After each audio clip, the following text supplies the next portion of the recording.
जय हिंद दोस्तों। Class ninth के चैप्टर 12 साउंड की बात करेंगे और काफ़ी इंपॉर्टेंट टॉपिक ये है हमारा साइंस का। देखिए साइंस में कुछ थीम्स होते हैं, जैसे आपकी लाइट हो गई, जिस पर ऑलरेडी मैंने वीडियो बना रखी है, और लाइट से और भी बहुत सारे जो एसोसिएटेड फेनोमिनाज होते हैं, जैसे रिफ्रैक्शन, रिफ्लेक्शन, इन सब से काफ़ी सारे क्वेश्चन पूछे जाते हैं। सेकेंड आपकी ब्रॉड थीम है साउंड। साउंड से भी काफ़ी सारे क्वेश्चन बने, हालांकि ये छोटा टॉपिक है बट फिर भी काफ़ी सारे क्वेश्चन पूछे गए हैं। और इसी तरीके के जो टॉपिक वाइज चीज़ें हैं वो हम लोग कवर करते जाएंगे, जैसा कि अक्सर करते आ रहे हैं हम। और साइंस पर मैंने ऑलरेडी बहुत सारी वीडियोस क्रिएट कर रखी हैं, तो उन्हें आप डिस्क्रिप्शन बॉक्स से एक्सेस कर सकते हैं उन सभी वीडियोस को। और सभी चैप्टर के एंड में प्रीवियस ईयर क्वेश्चन मिलेंगे, जिनसे आप अंदाज़ा लगा सकते हैं कि किस तरह के क्वेश्चन एग्जाम में पूछे जाते हैं।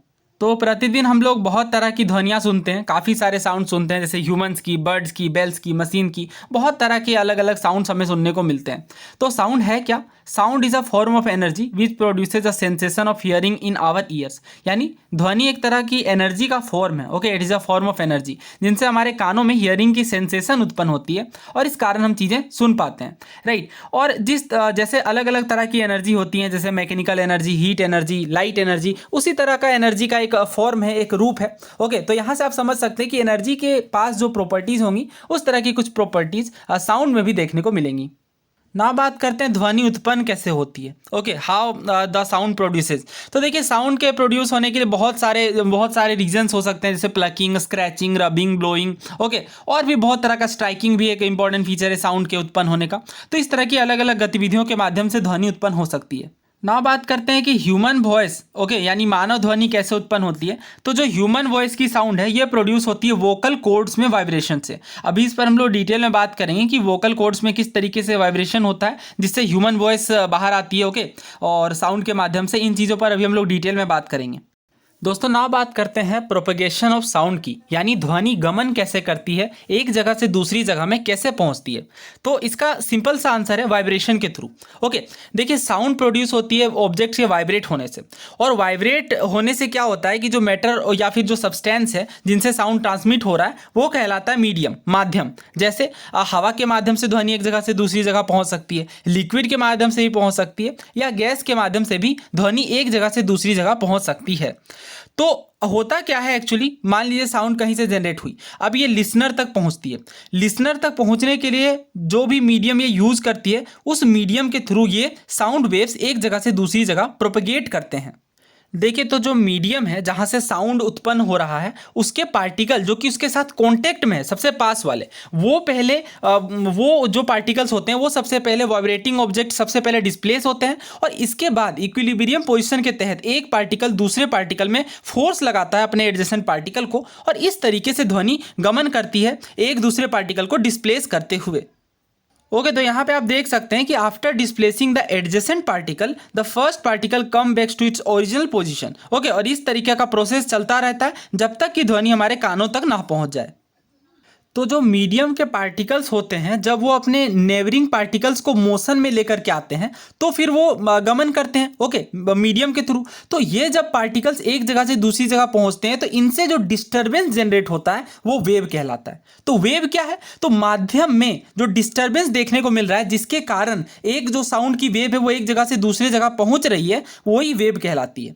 ओके, तो वेव क्या है? Wave is a disturbance that moves through a medium when the particles of the medium set neighbouring particles into motion. तो इस तरीके से वेव कहलाती है ये। और हमें पता है कि जो मीडियम के पार्टिकल है वो खुद आगे नहीं बढ़ते, बल्कि डिस्टर्बेंस आगे बढ़ता है। अभी हम लोग इसे जब इमेज से समझेंगे तो काफ़ी डिटेल में इन चीज़ों पर बात करेंगे दोबारा। तो जो सबसे कॉमन मीडियम है जिसके थ्रू साउंड ट्रेवल करती है, वो एयर है। ओके, एयर के थ्रू साउंड ट्रेवल करती सबसे ज़्यादा कॉमन मीडियम है। और जब वाइब्रेटिंग ऑब्जेक्ट आगे बढ़ती है तो पुश होती है और कंप्रेस करती है एयर को, जो उनके आगे के रीजन में है, और इस तरीके से हाई प्रेशर का क्षेत्र क्रिएट करती है साउंड। और ये जो रीजन है वो कंप्रेशन कहलाता है, और कंप्रेशन फिर अगेन वाइब्रेटिंग ऑब्जेक्ट्स को मूव अवे करवाता है, और इस तरीके से जो वाइब्रेटिंग ऑब्जेक्ट है वो बैकवर्ड की ओर मूव करती है, और एक रेयर फ्रैक्शन का रीजन बनता है जो कि लो प्रेशर का होता है। तो कंप्रेशन वैसा रीजन है जहां पे जो वेव के पार्टिकल्स हैं वो काफ़ी पास पास है, जबकि रेयर फ्रैक्शन में काफ़ी दूर दूर देखने को मिलेंगे। दोस्तों, एक बात आपको बहुत क्रिस्टल क्लियर रखनी है कि जैसा कि हमें पता है साउंड एक तरीके का मैकेनिकल वेव है, इसलिए इसे मटेरियल की, एक मीडियम की जरूरत पड़ती है एक जगह से दूसरे जगह में ट्रेवल करने के लिए। वो मीडियम चाहे वो एयर हो, वाटर हो, स्टील हो, या किसी भी तरह का मीडियम हो। कहने का मतलब ये है कि वैक्यूम में साउंड ट्रेवल नहीं कर सकती। यही रीज़न है कि जिन जगहों में एटमॉस्फेयर नहीं है, फॉर एग्जांपल हमारा मून, तो वहाँ पे कोई कितना भी चीखे उसकी साउंड हमें सुनाई नहीं देगी। ओके, क्यों? क्योंकि मीडियम नहीं है। जब मीडियम ही नहीं है तो साउंड प्रोपगेट कैसे करेगी, और जब प्रोपगेट ही नहीं करेगी तो हमारे कानों तक कैसे पहुंचेगी। तो साउंड को एक मीडियम की जरूरत होती है ट्रेवल करने के लिए। ये बेल जार वाला एक्सपेरिमेंट के बारे में आपने जरूर सुना होगा, काफ़ी फेमस है। हमें पता है कि जब बेल जार में धीरे धीरे करके हवा निकाल ली जाती है, वैक्यूम बना दिया जाता है, तो फिर इसकी साउंड बहुत फेंटर हो जाती है और फिर एट द एंड सुनाई नहीं पड़ती। दोस्तों नाउ बात करते हैं साउंड वेव्स की प्रॉपर्टीज़ की।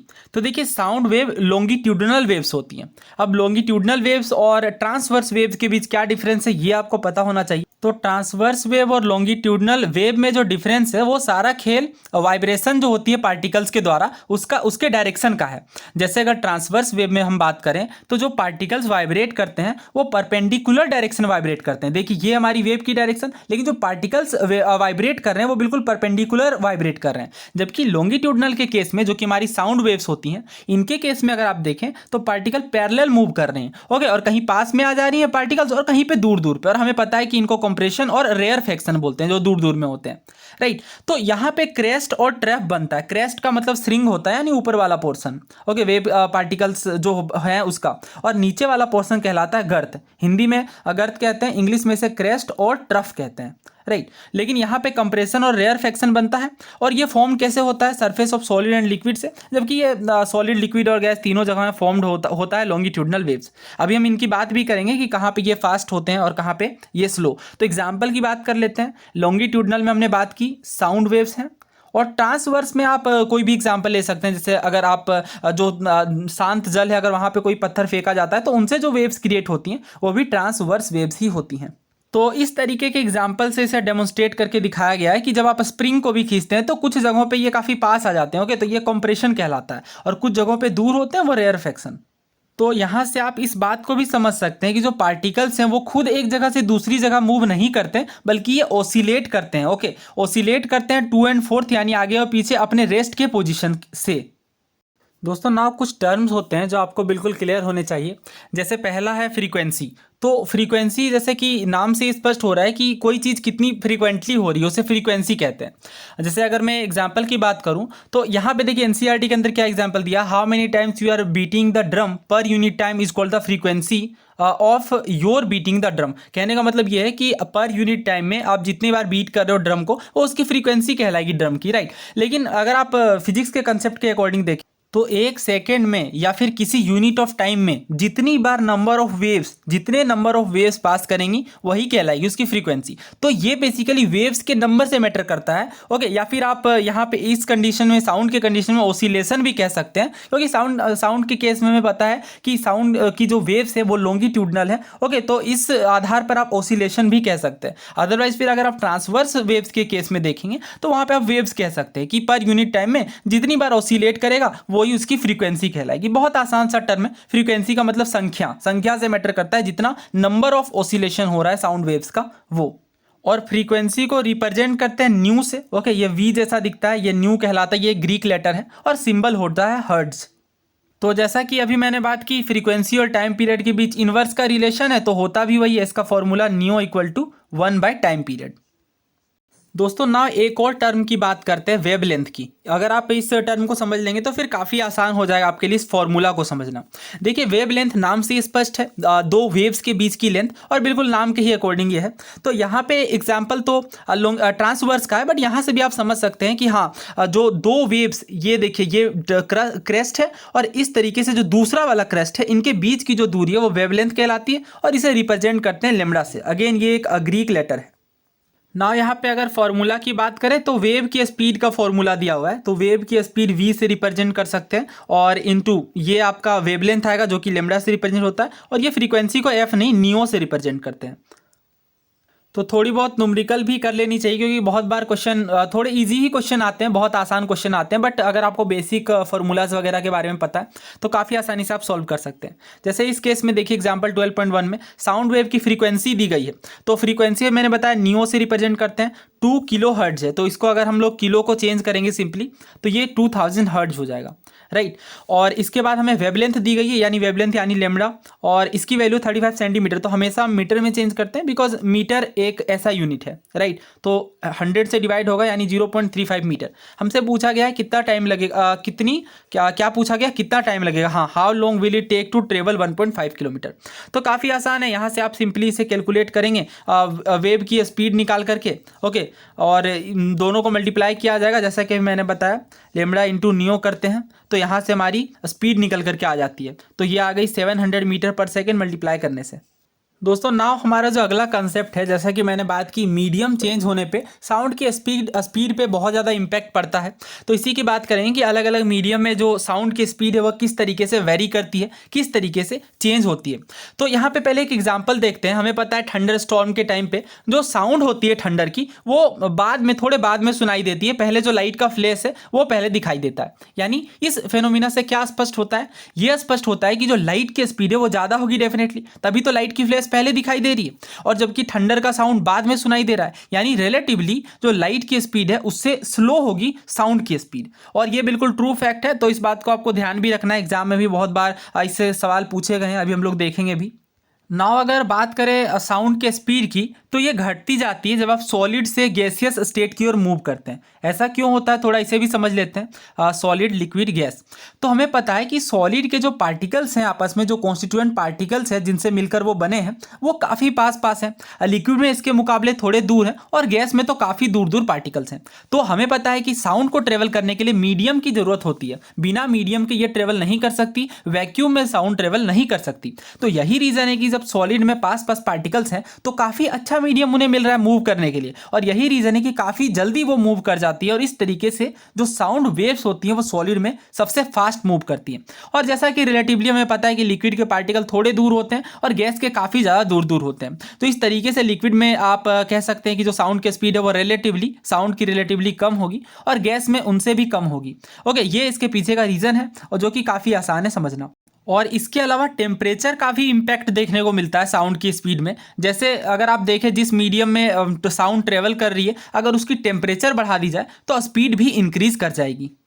तो यहाँ पे अलग अलग तरीके के स्पीड दी गई है साउंड की, मतलब मीडियम चेंज करके बताया गया कि साउंड की स्पीड कितनी होगी। तो यहाँ पे आप देख सकते हैं सॉलिड में सबसे ज़्यादा स्पीड देखने को मिलती है साउंड की। इनफैक्ट एल्यूमिनियम में 6420, फिर निकल में 6000, जो कि काफ़ी ज़्यादा स्पीड है। लेकिन जनरली हम लोग एयर में, क्योंकि हम लोग जो ह्यूमन साउंड भी सुनते हैं वो भी एयर में ही ट्रेवल करती है डेफिनेटली, तो एयर का आप रफ आइडिया रख सकते हैं 345 या 346 के समथिंग, ये मीटर पर सेकेंड में। और एक बात और आपको ध्यान रखना है कि टेम्परेचर यहाँ पे 25 डिग्री रखा गया है। तो ओके, तो क्योंकि टेम्परेचर चेंज करेगी, अगर टेम्परेचर बढ़ जाएगी तो साउंड की स्पीड भी बढ़ जाएगी।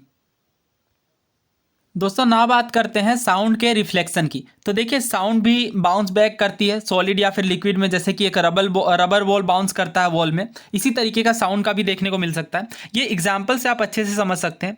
देखिए ये वाला एग्जांपल काफ़ी अच्छा है, यहाँ पे साउंड के रिफ्लेक्शन की बात करता है। इस साइड से कोई होलो पाइप या कुछ भी सिलेंड्रिकल आप रख सकते हैं, और क्लॉक की साउंड को इस तरीके से, यहाँ वॉल है और वॉल से ये टकरा करके वापस सुनाई देगी, यानी यहाँ से स्पष्ट होता है कि साउंड रिफ्लेक्ट करती है। तो जो फिजिक्स का नॉर्मल कॉन्सेप्ट लगता है रिफ्लेक्शन पर, वही यहाँ पे भी देखने को मिलेगा। The direction in which the sound is incident, यानी जिस दिशा में साउंड की वेव्स मूव कर रही हैं उसी दिशा में ये रिफ्लेक्ट करेगी और इक्वल एंगल बनाएगी। ओके, इसी के ऑपोजिट ये रिफ्लेक्ट करेगी, यानी जिस एंगल से ये जा रही है इंसिडेंट रे, उसी एंगल से रिफ्लेक्टेड रे भी वापस आएगी। ओके, और इस तरीके से यहाँ पे साउंड वेव का कॉन्सेप्ट देखने को मिलेगा। दोस्तों ना बात करते हैं इको की। इको के विषय में आपने ज़रूर सुना होगा। ये डे टू डे लाइफ में हम लोग ऑब्जर्व भी करते हैं। अगर आप टॉल माउंटेन के पास या टॉल बिल्डिंग के पास हैं और यहाँ पे अगर हम लोग क्लैपिंग करते हैं या साउट करते हैं तो हमें इको सुनाई पड़ती है, यानी अपनी ही आवाज़ थोड़ी देर के बाद दोबारा सुनाई पड़ती है। ओके, तो इसी फिनोमिना को इको कहते हैं। और जो साउंड की सेंसेशन है वो हमारे ब्रेन में परसिस्ट करती है 0.1 सेकेंड के लिए। तो अगर आप डिस्टिंक्ट इको सुनना चाहते हैं तो जो टाइम इंटरवल होगा, यानी जो टाइम गैप होगा ओरिजिनल साउंड और रिफ्लेक्टेड साउंड के बीच, वो कम से कम 0.1 सेकेंड का तो होना ही चाहिए। तो यहाँ से आप इस बात को ऐसे भी समझ सकते हैं, मान लीजिए लेट सपोज हम साउंड की स्पीड ले रहे हैं 344 मीटर पर सेकेंड और temperature let suppose 22 degree Celsius ले रहे हैं, 22 या 25, बहुत ज़्यादा वेरिएशन नहीं देखने को मिलेगा इतने थोड़े से डिफरेंस में। तो लेट एग्जाम्पल हम लोग एज्यूम कर रहे हैं 344, तो हमें पता है कि 0.1 सेकेंड का टाइम बैक तो एटलीस्ट होना ही चाहिए, तभी तो जो साउंड है वो रिफ्लेक्ट करके आएगी। तो अगर हम बात करें यहाँ पे डिस्टेंस की कि किस तरीके से हम डिस्टेंस को कैलकुलेट करेंगे, तो यहाँ पे distance equal to speed into time होता है, ये फॉर्मूला हमें पता है। तो स्पीड यहाँ पे हम लोग क्या ले रहे हैं 344 और टाइम ले रहे हैं 0.1 सेकेंड का, तो ये कितना निकल करके आएगा 34.4 मीटर। यानी कहने का मतलब ये है कि रिफ्लेक्टिंग सरफेस और उस सरफेस जहां से साउंड आ रही है, उन दोनों के बीच का जो डिस्टेंस है वो एटलीस्ट 34.4 मीटर का तो होना ही चाहिए। ओके, तो यही रीजन है कि जो अगर आप डिस्टिंक्ट इको को सुनना चाहते हैं तो मिनिमम डिस्टेंस ऑब्स्टेकल और सोर्स के बीच कितनी होनी चाहिए 17.2। नाउ हाफ कहां से आ गया, क्योंकि ये आने और जाने दोनों का कैलकुलेट किया गया ना, क्योंकि साउंड जाएगी टकराएगी फिर वापस आएगी, तो ये डबल कैलकुलेट हुआ है, इसलिए इसे हम लोग हाफ कर देंगे और इस तरीके से हम पता कर लेंगे कि जो मिनिमम डिस्टेंस है, ओके, कहां से कहां के बीच, जो ऑब्स्टेकल है जहां से आवाज टकरा करके वापस आ रही है और जो सोर्स है जहां से आवाज निकल रही है, इन दोनों के बीच का 17.2 मीटर डिस्टेंस मिनिमम होना ही चाहिए। दोस्तों इस वीडियो में इतना ही रखते हैं और 2-4 कॉन्सेप्ट और हैं और इसके बाद प्रीवियस ईयर क्वेश्चन। ओके, तो नेक्स्ट वीडियो में हम लोग आगे के कॉन्सेप्ट करेंगे जिसमें से रिवर्बरेशन होगा, इसके बाद मल्टीपल रिफ्लेक्शन ऑफ साउंड के क्या क्या day to day life usages हैं, जैसे स्टेथोस्कोप वगैरह की बात करेंगे, और इसके बाद बात करेंगे कि ह्यूमन ईयर का क्या क्या ऑडिबल रेंज होती है हियरिंग की। ओके, इन चीज़ों पर बात करेंगे और अल्ट्रासाउंड के एप्लीकेशन पर बात करेंगे और इस तरीके से हमारा यह चैप्टर एंड हो जाएगा और उसके बाद काफ़ी सारे प्रीवियस ईयर क्वेश्चन जो इस चैप्टर से पूछे गए हैं उन्हें कवर करेंगे। उम्मीद है आपको ये वीडियो पसंद आई होगी। आप अपने राय अथवा विचार कमेंट बॉक्स में लिख सकते हैं। धन्यवाद।